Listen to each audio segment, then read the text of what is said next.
ఓం నమో వెంకటేశాయ. కాయ్ TV media ప్రేక్షకులకు నమస్సుమాంజలి. మనం ఇప్పుడు ఈ వీడియోలో అఖిలాండ కోటి బ్రహ్మాండ నాయకుడు, దేవదేవుడు, పురుషోత్తముడు, లక్ష్మీనాథుడు, జగన్నాథుడు, వేదవేద్యుడు, పురుషోత్తముడు, కలియుగేశుడు, తిరుమలేశుడు అయినటువంటి శ్రీ వెంకటేశ్వర స్వామి వారికి స్వామివారి సన్నిధిలో జరిగే తోమాల సేవను గురించి సోదాహరణపూర్వకంగా తెలుసుకుందాము. పుష్పాలంకార ప్రియుడైనటువంటి శ్రీనివాసుని దివ్య మంగళ మూర్తికి అంటే ధ్రువమూర్తికి అనేక పుష్ప మాలికలతో, తులసి మాలలతో వేకువజామున 3 గంటల నుంచి 4 గంటల మధ్య చేసేటటువంటి రమణీయ కోమలకరమైనటువంటి అలంకారమే ఈ తోమాల సేవ. ఆనంద నిలయంలో శ్రీవారి సన్నిధిలో యోగ నరసింహస్వామి వారి ప్రక్కన గల పుష్ప అరలో ముందు రోజే సిద్ధం చేసినటువంటి అనేక పుష్ప మాలలను వెదురు గంపలో జియంగార్లు శిరస్సుపై ఉంచుకొని ఛత్రచామర సమేతంగా మంగళ వాయిద్యాలు దివ్య కాంతులని దివిటీలతో బయలుదేరి ధ్వజస్తంభములకు చక్కగా ప్రదక్షిణ చేసి ఆపై వెండి వాకిలి ద్వారా లోనికి వచ్చి విమాన ప్రదక్షిణ చేసి ఆపై బంగారు వాకిలికి చేరుకొని శ్రీవారి సన్నిధిలో ఈ పుష్పమాలలను ఉంచుతారు. ఆపై అర్చక స్వాముల వారు నీళ్లు చల్లి శుద్ధి చేస్తారు.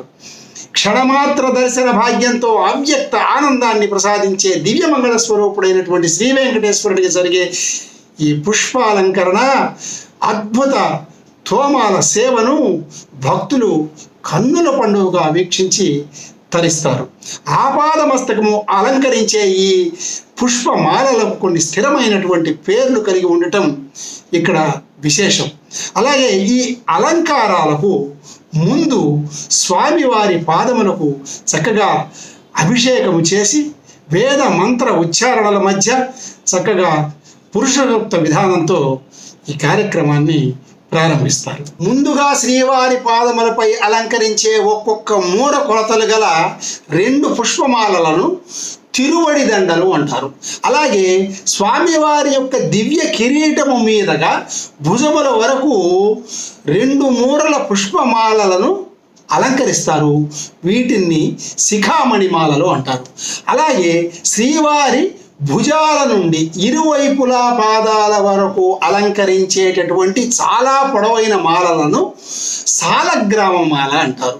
అలాగే శ్రీవారి మెడలో 2 పొరలుగా భుజాల మీదకి అలంకరించబడేటటువంటి 3.5 మూరల హారాన్ని కంఠసరి అంటారు. అలాగే వక్షస్థలంలో ఉన్న శ్రీదేవి భూదేవి వీరిద్దరికీ 1.5 మూర కొలతలతో ఉన్న 2 దండలు, అలాగే 1 మూర ఉన్న 2 దండలను శంఖచక్రాలకు అలంకరిస్తారు. అలాగే శ్రీవారి నంద ఖడ్గానికి 2 మూరల పుష్పమాలికలను చక్కగా అలంకరిస్తారు. వీటిని కంఠారి సరం అని కూడా అంటారు. తర్వాత 2 మోచేతుల కింద నుండి పాదాల వరకు హారాలుగా వ్రేలాడదీసేటటువంటి 3 పుష్పమాలలను తావళములు అంటారు. ఇలా ఒక్కొక్క మాల సమర్పిస్తుండగా కొంగొత్త వెలుగులతో దర్శనమిచ్చేటటువంటి కళ్యాణ చక్రవర్తి బ్రహ్మాండ నాయకుడైనటువంటి స్వామివారిని కన్నులారా వీక్షించి అవ్యక్త ఆనందాన్ని పొందుతారు భక్తులు. అంతేకాదండి, పుష్పాలంకరణ పూర్తి అయిన తర్వాత వేద పండితులు చక్కగా మంత్రపుష్పాన్ని పఠిస్తారు. ఆ తర్వాత ధూపదీప నైవేద్యములతో నక్షత్ర హారతులతో స్వామివారిని చక్కగా సేవిస్తారు అందరూ. శ్రీవారికి ఆ తర్వాత ఇచ్చేటటువంటి కర్పూర ఆనంద నీరాజనము కన్నుల పండుగగా ఉంటుంది. తర్వాత దివ్యాలంకార భూషితుడైనటువంటి శ్రీనివాసుని దివ్యమంగళ ధ్రువమూర్తిని దర్శించుకున్న భక్తుల యొక్క ఆనందం ఆ సమయంలో అపారంగా ఉంటుంది, అద్భుతంగా ఉంటుంది, అవ్యక్త ఆనందం అన్నమాట. అలాగే అర్చక స్వాముల నుండి చివరగా శఠారి తీసుకొని ఆనంద నిలయం నుండి ప్రదక్షిణ మార్గంలో భక్తులు వెలుపలికి వెళ్తారండి. ఇలాంటి అద్భుతమైనటువంటి తోమాల సేవను అవకాశం వచ్చినప్పుడు హిందూ బంధువులందరూ చూచి తరించవలసినదే. ఓం నమో వెంకటేశాయ. మరిన్ని అప్డేట్స్ కోసం మా కాయ్ టీవీని సబ్స్క్రైబ్ చేసుకోండి. మా వీడియో కనుక మీకు నచ్చినట్లయితే లైక్ చేయండి, షేర్ చేయండి. మీ విలువైన అభిప్రాయాలను కామెంట్ బాక్స్లో తెలియజేయండి.